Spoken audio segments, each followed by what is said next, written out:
Welcome back to LV Scary Stories. Tonight we have 4 chilling tales that will leave you questioning fate, karma, and the unknown forces that surround us.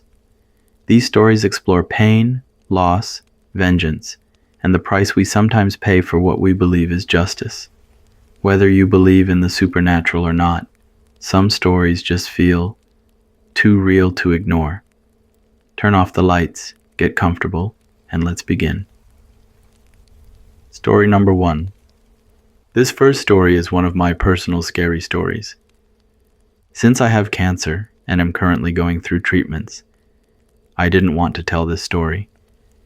But because it's closely related to the stories in this video, I've decided to share it. I believe that the dying attract ghosts and spirits nearby. I've shared a story before about someone with a sixth sense. Let's call her Linda. When Linda submitted her story for me to share with my audience, she told me that when someone is dying, that person attracts ghosts and spirits. That's why, when you're around someone who is dying, you tend to experience more paranormal activity. Linda said she can actually see these spirits around a dying person. According to Linda, there are spirits that want to possess people. But when someone is strong and healthy, the spirits can't get to them.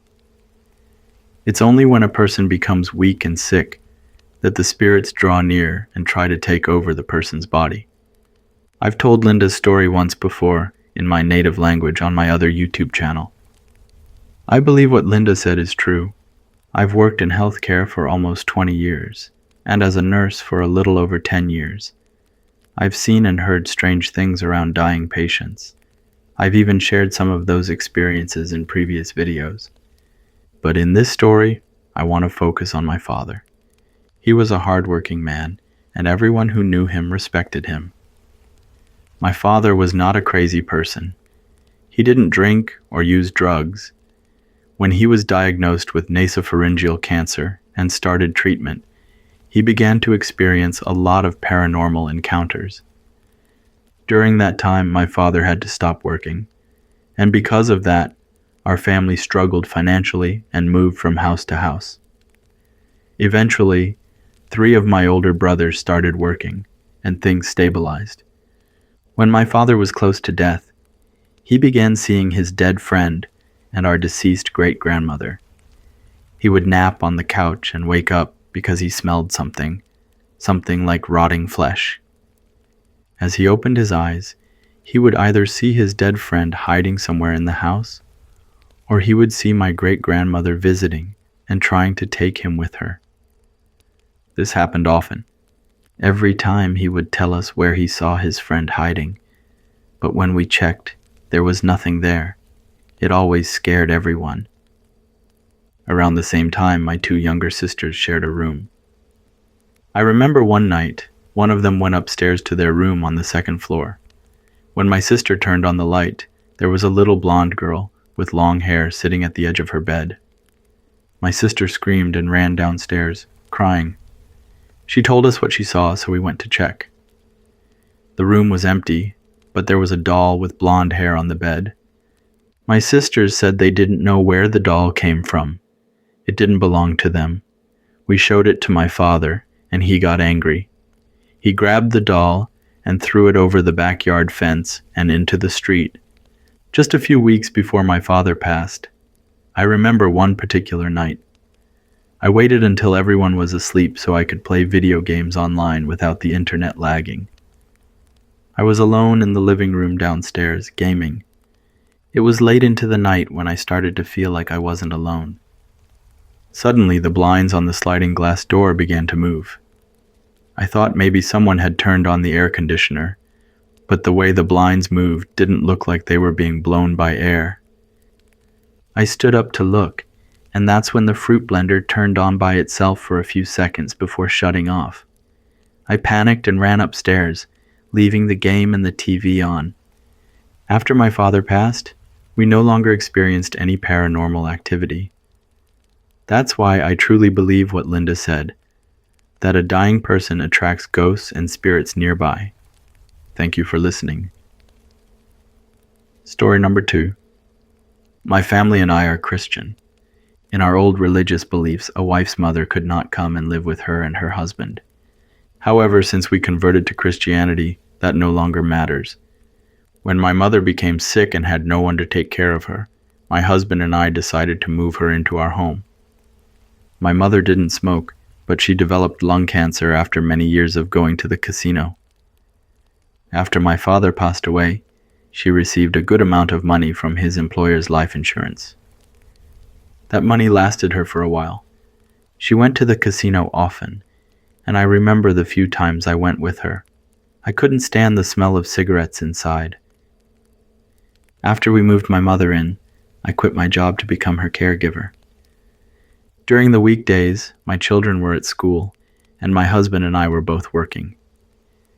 There was no one else to care for her, so I had to quit my job to take care of her and take her to all her appointments and cancer treatments.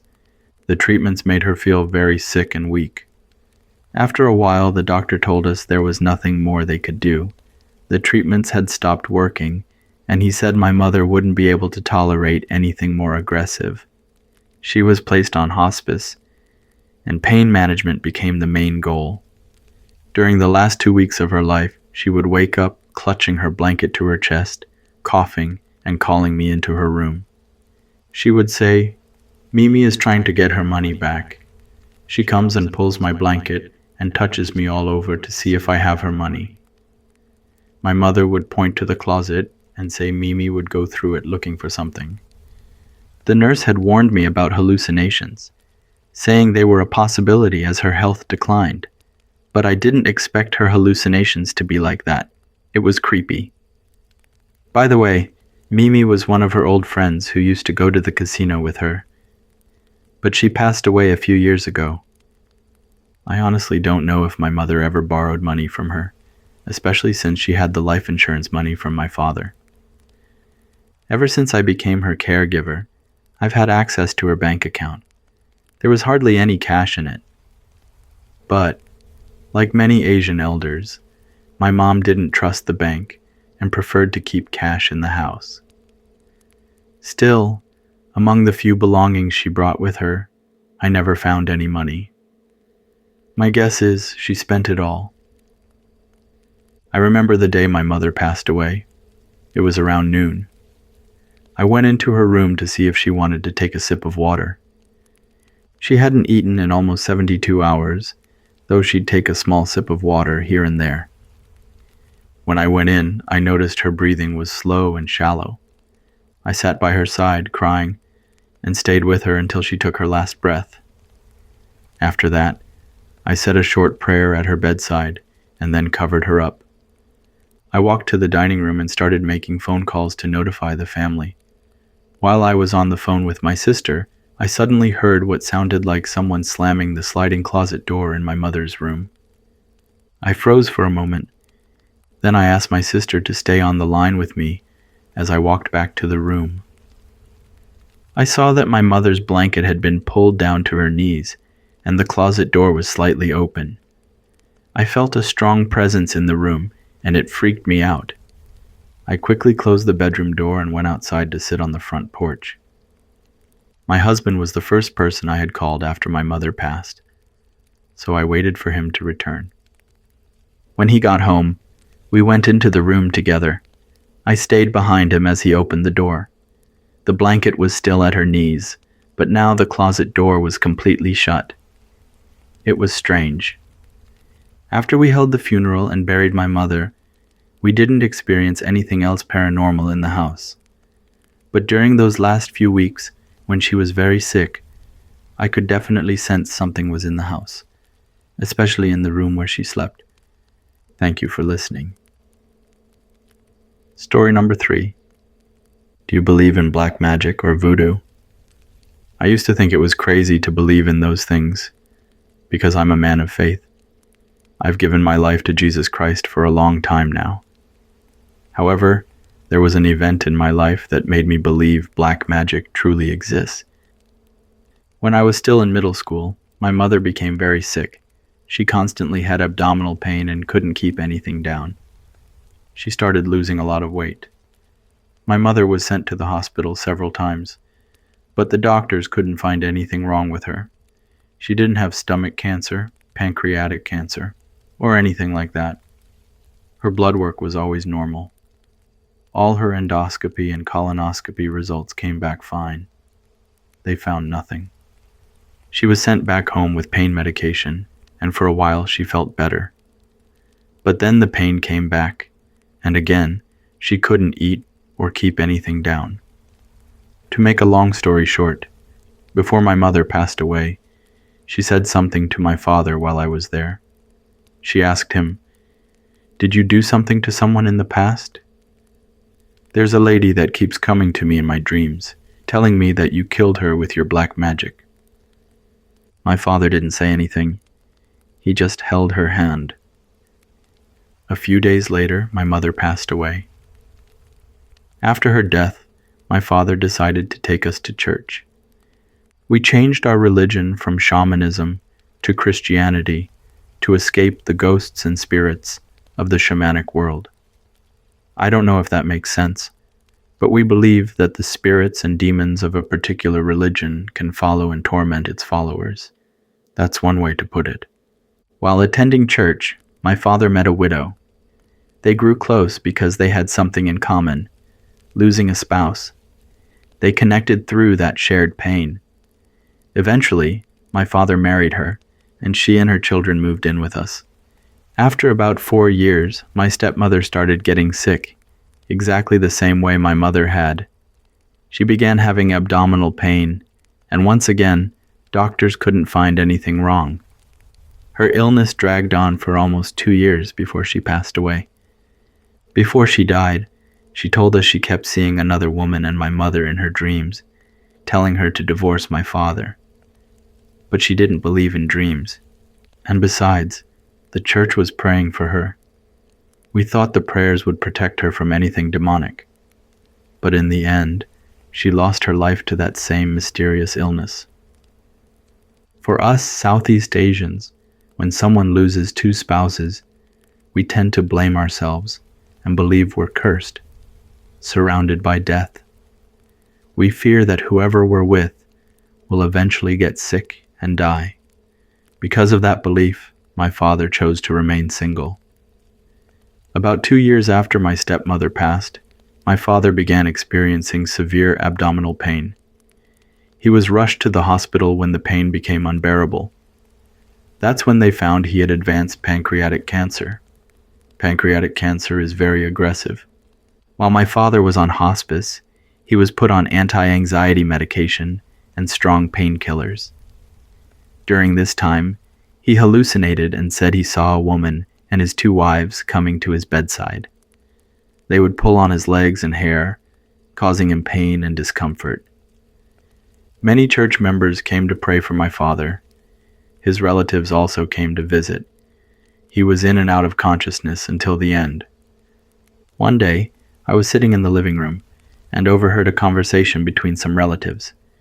My uncle said that when my father was young, he had a girlfriend, but she was forced to marry someone else.